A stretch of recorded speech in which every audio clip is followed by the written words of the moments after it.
Welcome to Under One Roof MTL on CJAD 800. We are demystifying home ownership one episode at a time. My name is Robyn Flynn, with you every week, as always, with LJ Aguinaga of LJ Realties. Hey, LJ, how are you? I'm doing great. How are you, Robyn? Also joined in studio, as always, by Fred Pichette of Fred and Martin Mortgages. Hey, Fred. Hey, good afternoon, Robyn. How are you? Very good. And Martin Spalding of Fred and Martin Mortgages, the other half of Fred and Martin. Hey, Martin. Hi, Robyn. So we've got a lot of stuff in the news to get to this week, as always. I feel like there is always so much going on. But before we get to that, let's get to our trivia question of the week, brought to you by Felix and Norton Cookies. You can visit their store at the Blue Haven Shopping Center. The first person to text in the correct response to 514-790-0800 gets delicious cookies from Felix and Norton delivered straight to their door. Our question this week: what is the mortgage stress test? I need you to explain to us what the stress test is. If you think you know the answer, 514-790-0800. All right, guys. And that's different from the stress of getting a mortgage. Every mortgage comes with stress, unless you work with Fred and Martin, of course. Then it's Absolutely. The CMHC, the Canadian Housing and Mortgage Corporation, released their housing market outlook this week. There's a lot to dive in here, including fewer condos being built, which I thought was interesting. And the housing market probably going to be heating up due to lower interest rates. LJ, I saw you posting about this on your stories on Instagram this week. Things are heating up right now. Things are heating up. We have a couple listings that we'd had since the end of last year that we received offers on this past week. We had one property that we listed on Monday. We had 11 visits before Wednesday evening, and we ended up getting 4 offers on that property super, super quick. And it wasn't priced aggressively in the sense that we underpriced it. We actually priced it for $25,000 higher than what I believed fair market value was. And we got 4 offers, which were very competitive and obviously ended up even above that. So the market is turning up, and we're seeing this across the board. We saw it with some buyers in St. Laurent. We saw it on listings in the South Shore. We've seen it a bit all over the place. So if you are thinking about getting into the market, please reach out to Fred, Martin, and myself so we can help you find the best path possible to get you into your home ownership dreams. So, LJ, are we seeing the scenario where a house gets listed and then there's a deadline set sort of 5 days later, got to get your offer in by 5 p.m.? And that, in Quebec, we're not allowed to show what the offers are. We're not allowed to create bidding wars. But in a sense, that's what's starting to happen again, right? Yeah, so this week I was actually requesting a visit for some clients, and exactly the mention, this was on Thursday, I was looking to book the visit, and I saw a mention of no offers shall be responded before February 19th, so I believe that's Tuesday next week.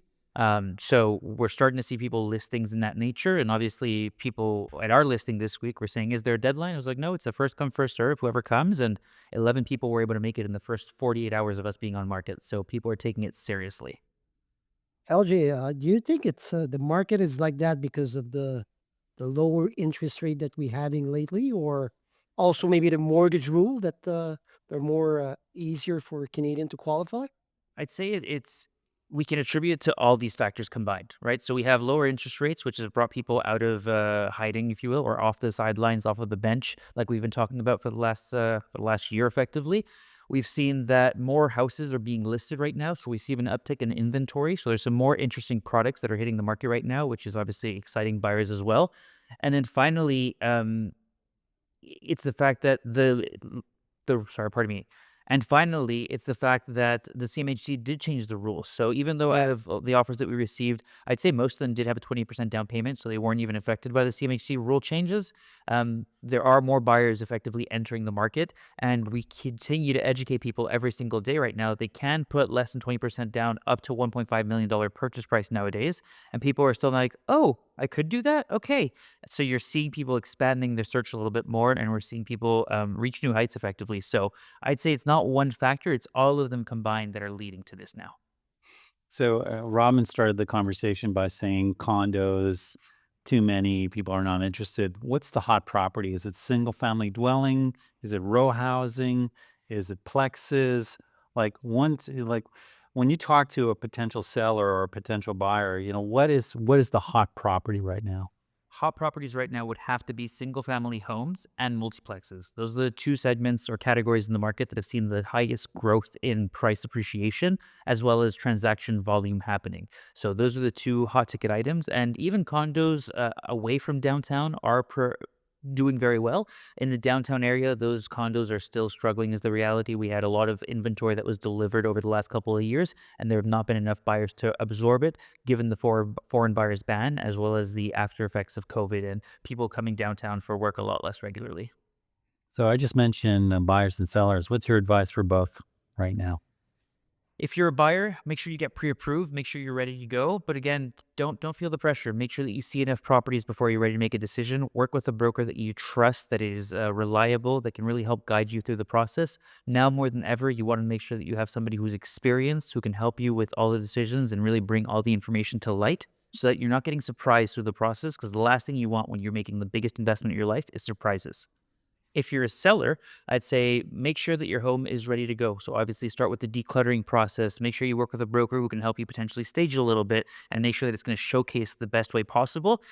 But take an extra week or two if necessary to make sure that you've actually gathered all the required documents and can really do a good job filling out that seller's declaration. Because what we're seeing right now is that homes that really have a lot of information on the listing and can really give buyers peace of mind because it's so transparent are transacting a lot faster, because there's not that fear of, is there something missing here? What don't I know? You really feel like you've got all the full story effectively. So that's helping you get the best price for your home.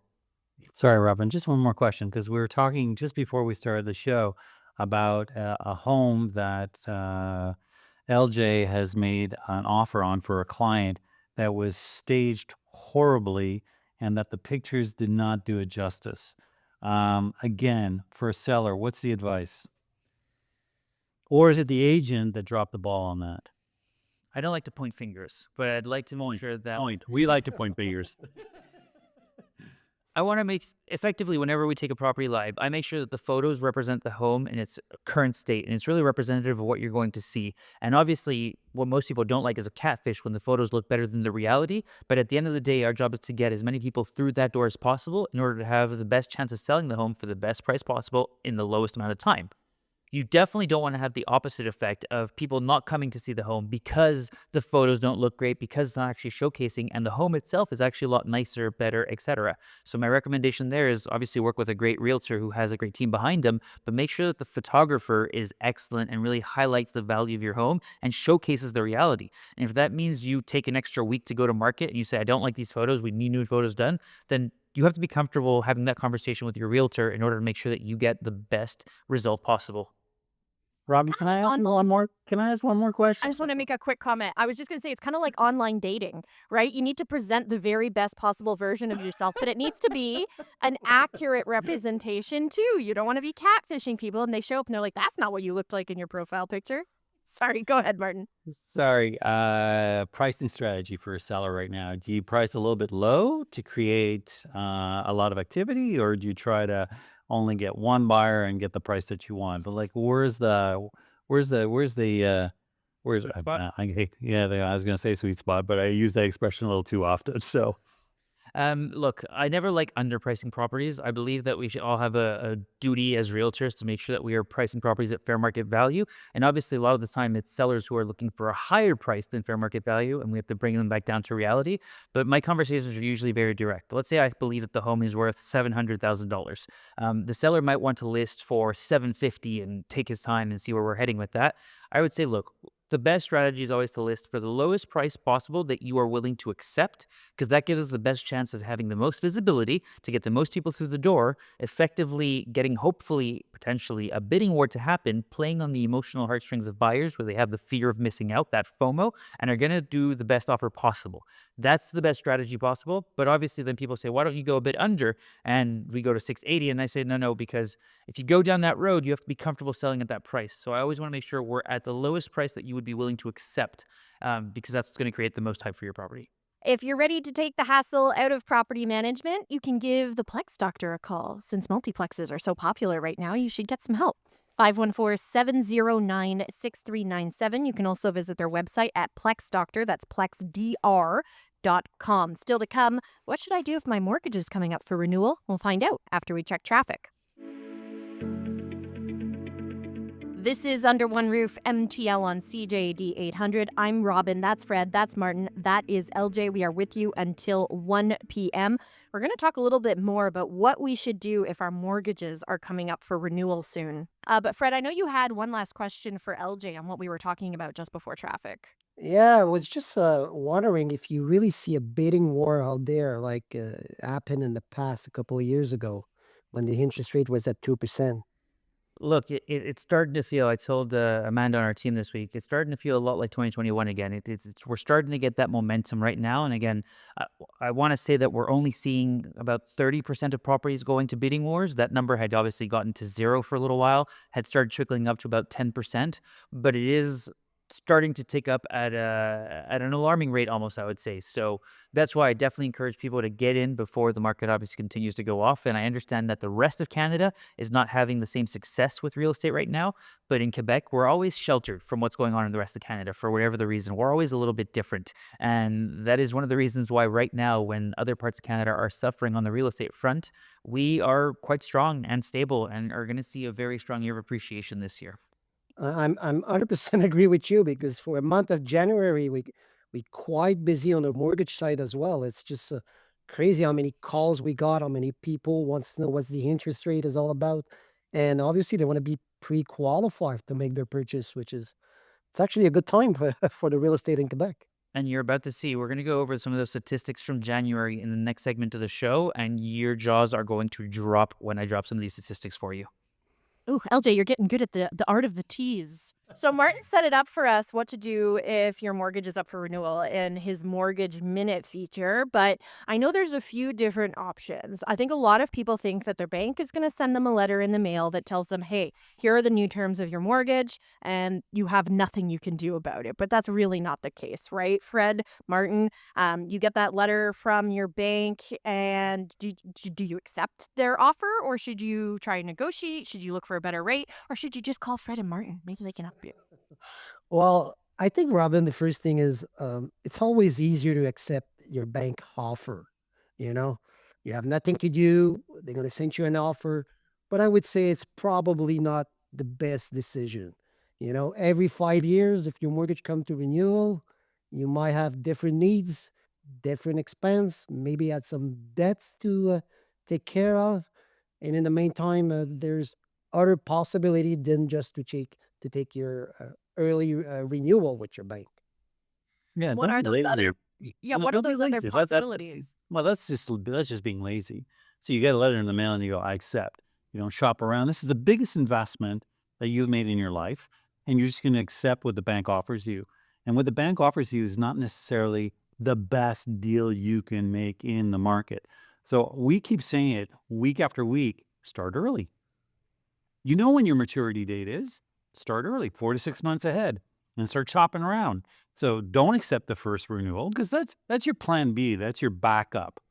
What have you got to lose to shop around? Compare lenders.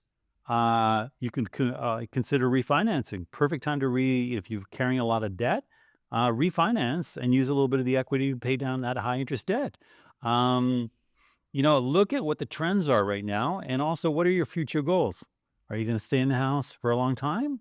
If you're going to sign a renewal for another 5 years, are you going to be in that house for 5 years? If you're not, and you're planning to leave in 3, then maybe sign 3 years, or take a variable rate mortgage, or take an open mortgage. There are a ton of options out there. So just don't take the letter and say yes and move on. That's silly. When we're talking about refinancing, I think a lot of people think of refinancing as something that you can only do if you have debts to pay down, but there's a lot of other reasons to refinance your home, right? When people struggling to make their payment every month because inflation, you have kids to at the university or at school activities, credit cards that keep increasing. When your mortgage comes to maturity, it's really the time to address that. What I recommend is very simple. Don't think I'm just going to take my renewal because it's a better interest rate or whatever it is. It's probably the best time to say, okay, let's make a step back. Let's pay out, clear out all my debts, extend my amortization again on 30 years. That doesn't mean you're going to pay for 30 years, but at least you will get the lowest monthly payment possible, and it gives you the opportunity to potentially uh, put yourself and your family in a better situation. Like that's what we see most of the time. I know the cost of living had increased a lot, and it keep increasing. And now with the uncertainty with the Trump tariff, um, if your mortgage come to renewal, it's important to sit down. You could give us a call, and we'll circle back 2, 3 options for you. Like one to transfer your mortgage, and one to refinance your mortgage. And you can see the outcome could be very different in one to the other. But I would say start to reassess your finance. Are there any sort of incentives to changing lenders, or are you penalized for doing that? There's always an incentive, whether it's a cash back, whether it's they're going to cover the notary fee, they're going to give you a more aggressive rate. There are all kinds of incentives, because each lender wants your mortgage.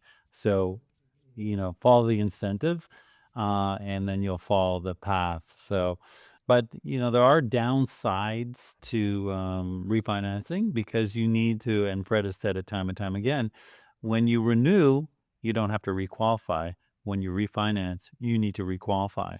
So if you're in a bad financial situation, keep that in mind because you may not qualify. You may have to go back to the notary. So it's a notary fee. If you break before renewal and refinance before the end of your term, there may be a penalty. So what you really have to do is you have to take a step back and really crunch the numbers to see if it's really worthwhile. Like if you're 12 months out, then suck it up for 12 months and go to renewal. But if you're 24 to 36 months out and you're really jammed up, then perhaps the best approach is to refinance.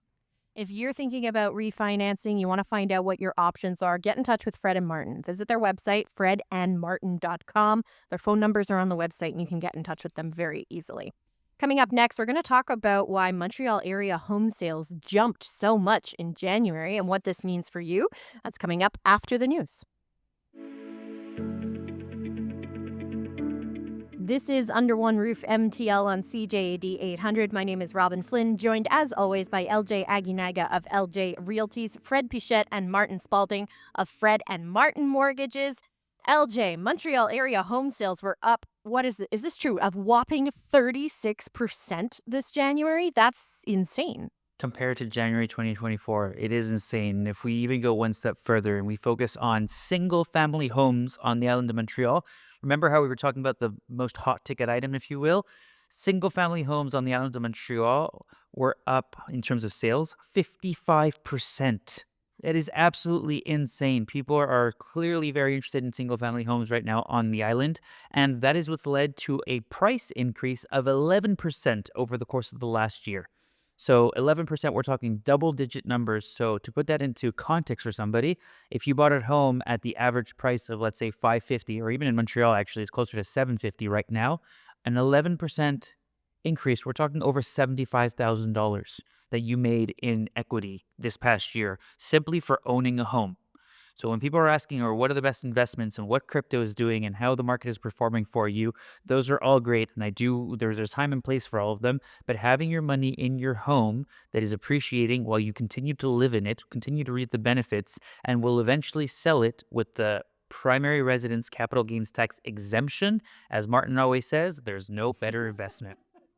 I can't believe you're comparing it to crypto. I can't believe crypto just came out of your mouth. Do you think that this is a trend moving forward, LJ, or sort of a blip on the map? Because things are uncertain, to say the least, right now, but it doesn't seem like people are uncertain about housing. The reality is, and this is very similar to what we saw last time, right? During COVID, when I say last time, I refer to the COVID times, there was a lot of instability in the market. There was a lot of job insecurity, but a lot of this insecurity came from service jobs. It came from industries that weren't necessarily the people who were typically buying properties anyways.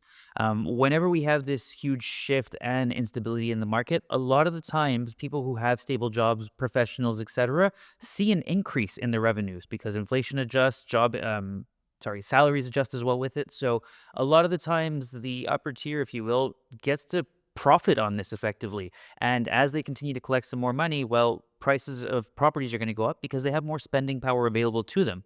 You sprinkle on that reduction in interest rates, and obviously very interesting things can happen for the valuation of properties right now. So, as we've said several times, we are not one of the most expensive cities in Canada. We're probably fifth or sixth on the list right now in terms of price point, and we are the second largest city in Canada. So, it's important to keep that in mind whenever you're making a decision. When people say, have we hit the bubble? Have we capped? Have we done all these things?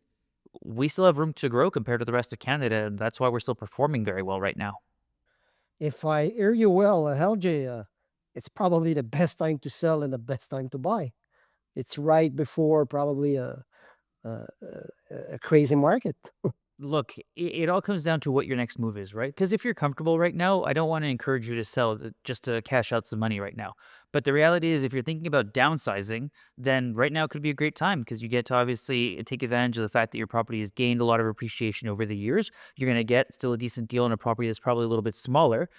If you're looking to upsize, well, this trend is only going to continue, right? So you want to get the today's price versus the price in a year or two from now. But again, if you're comfortable, then no, it's not the best time to sell. The best time to sell is when you're ready to sell, when there's a critical life event, when there's a change that you want to start in your life, open a new chapter, whatever that might be.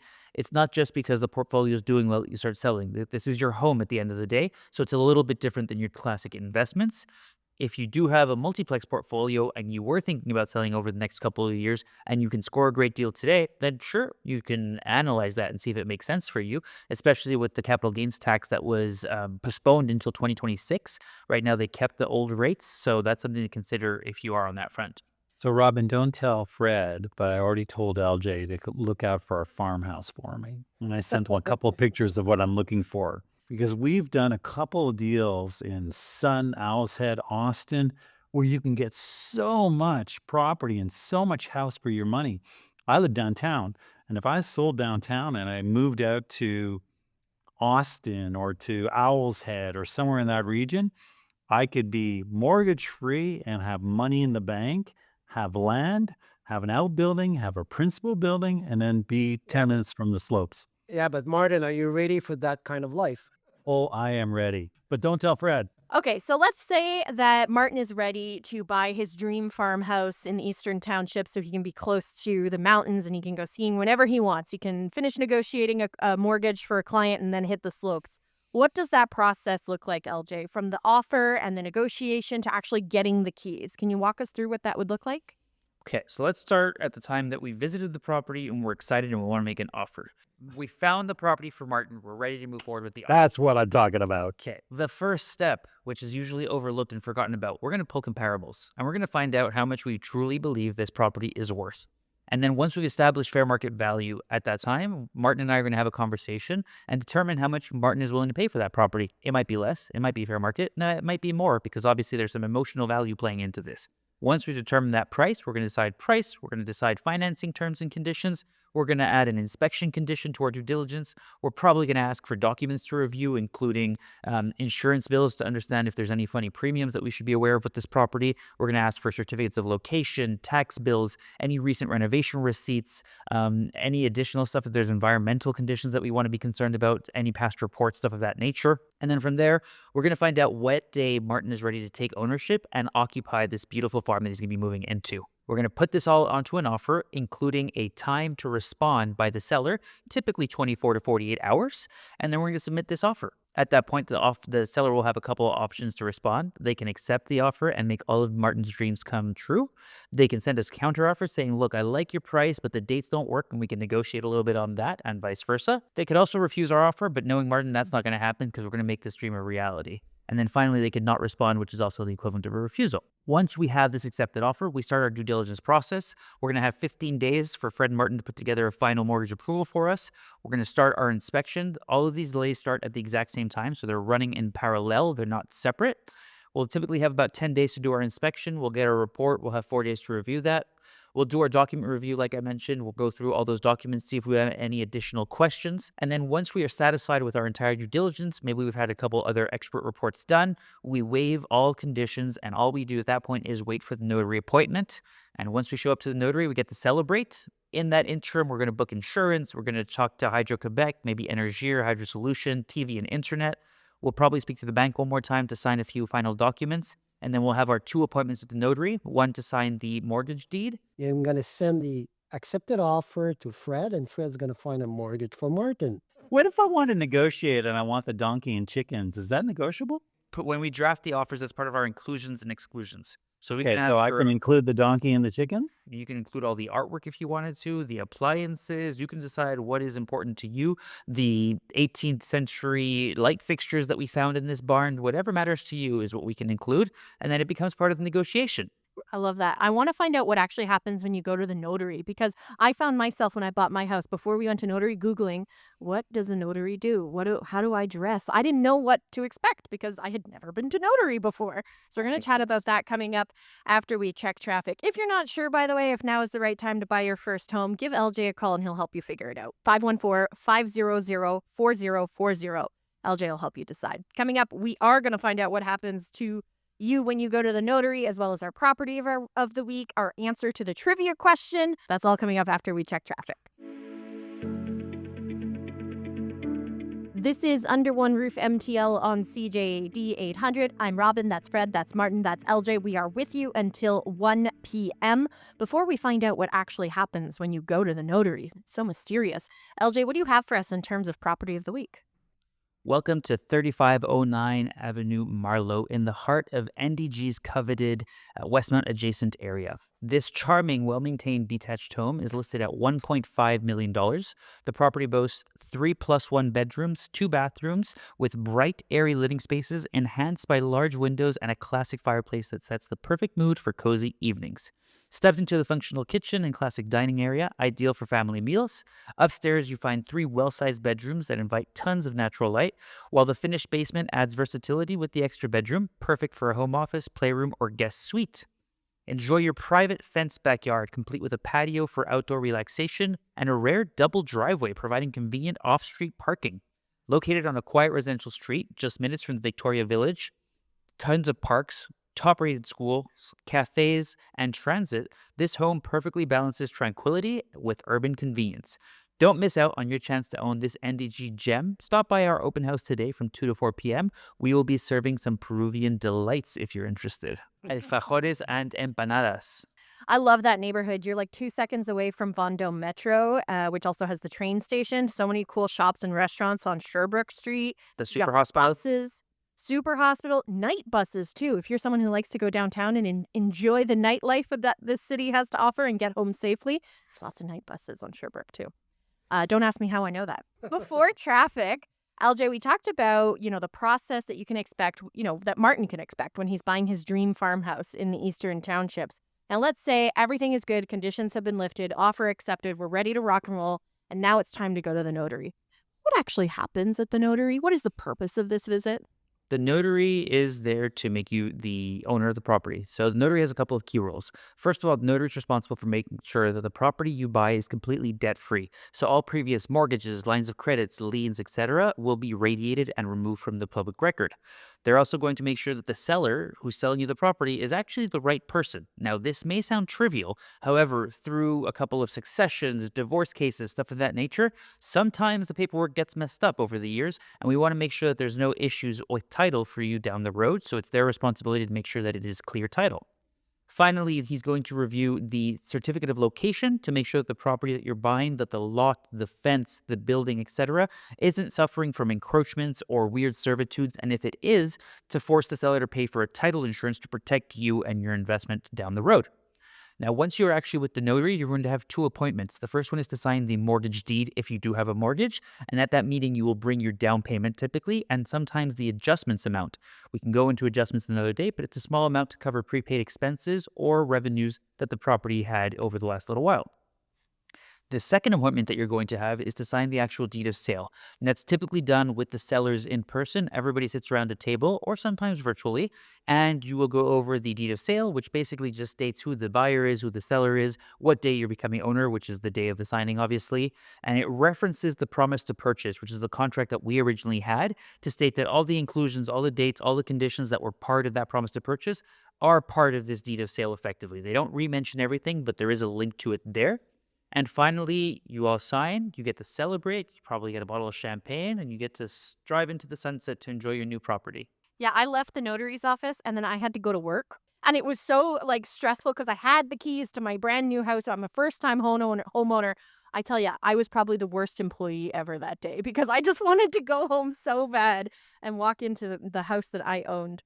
Okay, let's get to the answer to our trivia question of the week. This one was a little bit more detailed than our usual trivia questions. This is brought to you by Felix and Norton Cookies, by the way. The question was, what is the mortgage stress test? Now, the answer is that the mortgage stress test is a government rule that requires borrowers to show and prove that they can afford their mortgage payments if interest rates increase by a minimum of 2%.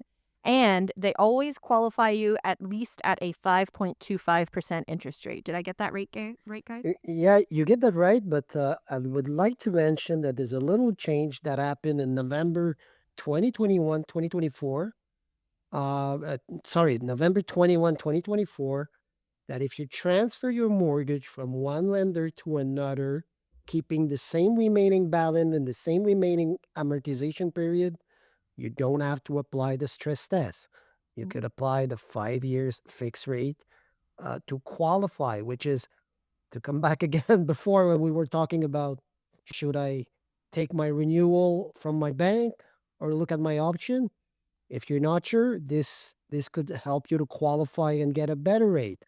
The stress tests apply for purchase all the time, for refines all the time. But if you transferring your mortgage from one carrier to another, from bank A to bank B, uh, by keeping the same amortization period and the same amount, there's no stress test. Well, that pretty much does it for us for this week. We're going to be back next Sunday at 12 p.m. right here on CJD 800. In the meantime, if you want to learn more about us and the show, you can go to our website, underoneroofmtl.com. You can also get in touch with Fred Martin and LJ individually. LJ, where do people go to reach you?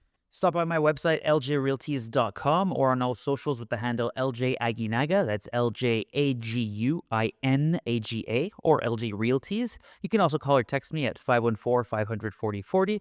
For all your property management needs, stop by our website, plexdr.com, or contact Thierry, our property manager. He is awesome. 514-709-6397. Fred Martin, where do people go to reach you guys? So you can go to fredandmartin.com. Our phone numbers, our email addresses are there. You can also book us directly through our calendar system. So it's fredandmartin.com.